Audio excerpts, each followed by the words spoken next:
Assalamualaikum warahmatullahi ta'ala wabarakatuh. Alhamdulillahillazi hadana lihaza wa ma kunna linahtadiya lawla an hadana Allah. Asyhadu an la ilaha illallah wahdahu la syarika lah. Wa asyhadu anna sayyidana Muhammadan abduhu wa rasuluh. Allahumma salli wa sallim ala sayyidina Muhammad wa ala alihi wa sahbihi ajma'in. Subhanaka la ilma lana illa ma 'allamtana innaka antal alimul hakim. Rabbi shrah li sadri wa yassir li amri wahlul 'uqdatam min lisani yafqahu qawli. Rabbi yassir wa la tu'assir wa atmi bil khair. Amma ba'd. A'udzu billahi minasy syaithanir rajim. Inna akramakum 'indallahi atqakum. Shadaqallahul 'azim. Wa qala an-nabi sallallahu alaihi wasallam, la fadla li 'arabiyyin wa la 'ajamiyyin illa bittaqwa. Atau kama qala Rasul sallallahu alaihi wasallam. Alhamdulillah, kesempatan masa sebelum kita menanti kehadiran masuknya waktu zuhur, maka kita mengambil ruang bersama-sama kita menghayati ayat Allah Subhanahu wa taala dan juga hadis Nabi sallallahu alaihi wasallam mengajar kita supaya pastikan kita menjadi orang-orang yang bertakwa, orang-orang yang menjunjung titah perintah Allah dan meninggalkan segala larangan-larangan Allah Subhanahu wa taala. Allah Subhanahu wa taala sehingga akan memuliakan hamba-Nya kalaulah hamba-Nya yakin dan percaya usaha mereka dan perkara yang mereka lakukan di atas muka bumi Allah ini, berusaha untuk mencapai apa yang disebutkan sebentar tadi, maka pastinya kita akan mendapat kemuliaan di sisi Allah. Inna akramakum 'indallahi atqakum. Sesungguhnya orang yang terlebih mulia di kalangan kamu ialah orang-orang yang bertakwa kepada Allah Subhanahu wa taala.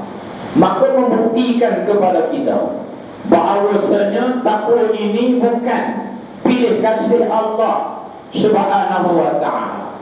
Ianya memerlukan daya usaha bagi kita sendiri. Walaupun kita bukan bangsa seperti mana bangsa Nabi, walaupun kita bukan keturunan seperti mana keturunan Nabi, walaupun Al-Quran diturunkan, hadis-hadis diturunkan bukan daripada bahasa kita, datangnya daripada bahasa Arab.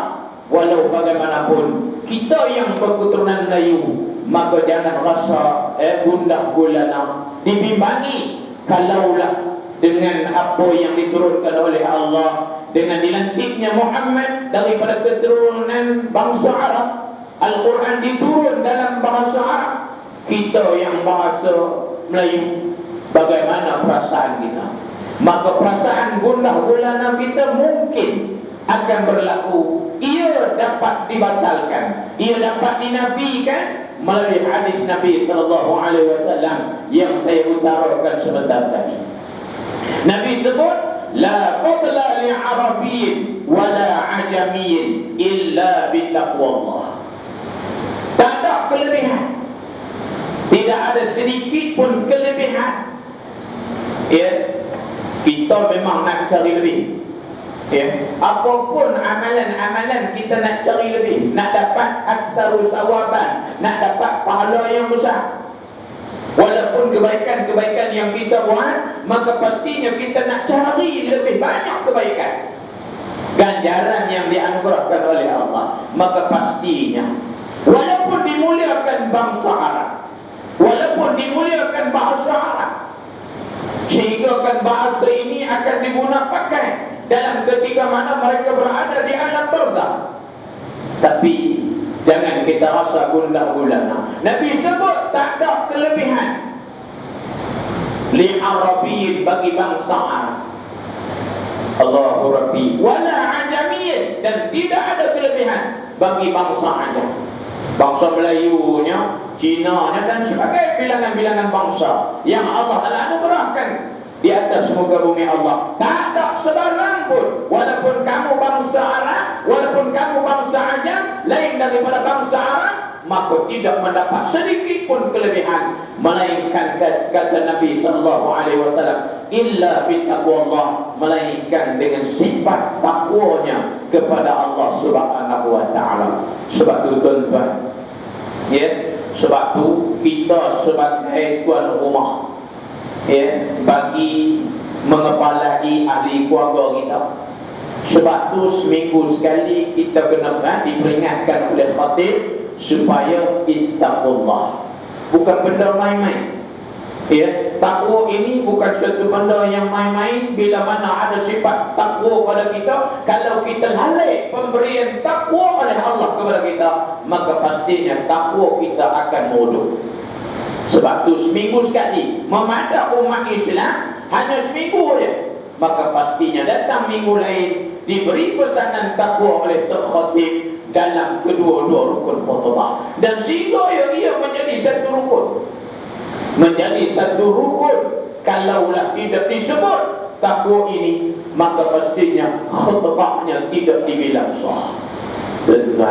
Maka itulah pentingnya sifat takwa, yang sehingga kan dengan karena takwalah berlakunya peristiwa pengorbanan di atas Nabi Allah Ibrahim alaihi salam, dengan pengorbanan dan keyakinan sehingga akan meletakkan sifat sabarnya Nabi Ismail nak disembelihnya dalam peristiwa udhiyah yang kita akan sambut, ya, hari Ahad ni, dan juga hari-hari tasyrik 11, 12 dan juga 13, ya. Dan insyaAllah dalam khutbah sebentar lagi, insyaAllah saya akan bersampaikan, ya, menghayati falsafah ibadah korban yang kita akan sambut, agarnya kita sambut korban, kita sambut udhiyah pada kali ini meletakkan panas semata-mata kerana Allah Subhanahu wa taala. Perlu diingatkan dalam ibadah korban yang seringkali rutin tahun kita buat, kita nak menghayati sejarah pengorbanan Nabi Allah Ibrahim, sejarah pengorbanan Nabi Allah Ismail, sejarah pengorbanan Siti Hajar. Bahkan juga bilakah berlakunya udhiyah ini? Adakah berlakunya di zaman Nabi kita Muhammad sallallahu alaihi wasallam walaupun disyariatkan kepada kita, ataupun berlaku di zaman Nabi Allah Ibrahim alaihi salam? Insyaallah kita akan bincangkan dalam khutbah sebentar lagi biiznillah taala. Tuan, oleh kerana masa masuk Zuhur pukul 1.10, ya, jadi kita nak bagi ruang, insyaAllah, ya, kita akan bincang. Saya akan nyatakan dalam khutbah sebentar lagi, insyaAllah kita akan menghayati sejarah pengorbanan yang dilakukan oleh Nabi Allah Ibrahim. Dan peristiwa ini tak dapat kita nafikan, diceritakan oleh Allah Subhanahu wa taala dalam Al-Quran. Ceritanya bukan hanya sekadar dijadikan bahan ucapan ataupun bahan perbincangan bila mana masuknya bulan Zulhijjah, tetapi sebenarnya sejarah dan apa yang berlaku dalam peristiwa ini ingin mendidik dan mengajar kita sehingga kita bertemu dengan Allah Subhanahu wa taala, di mana kita melakukan pengorbanan demi pengorbanan yang patut pada kita kena buat dalam masa untuk kita nak menuntuti mardhatillah, redha kita kepada Allah Subhanahu wa taala. Insyaallah tuan-tuan, jadi sebelum saya akhiri tazkirah ringkas ini, maka kedatangan saya, alhamdulillah, terima kasih di atas jemputan pihak masjid, untuk saya datang di sini berkhutbah. Sambil-sambil saya ingin bawakan pada tuan-tuan hajat kami untuk selesaikan pembinaan sekolah. Mungkin saya pernah datang di sini ceramah, Dan hari ini saya datang pula untuk berkhutbah atas tujuan untuk mengumpul dana secepat mungkin dalam target kami untuk menyelesaikan pembinaan sekolah ini. Hanya berbaki 10% dalam lingkungan 2 ke 300 ribu ringgit. Itu sahaja. Tapi hari ini saya buat pelancaran hanya untuk 200 ribu ringgit semata-mata untuk pembinaan surau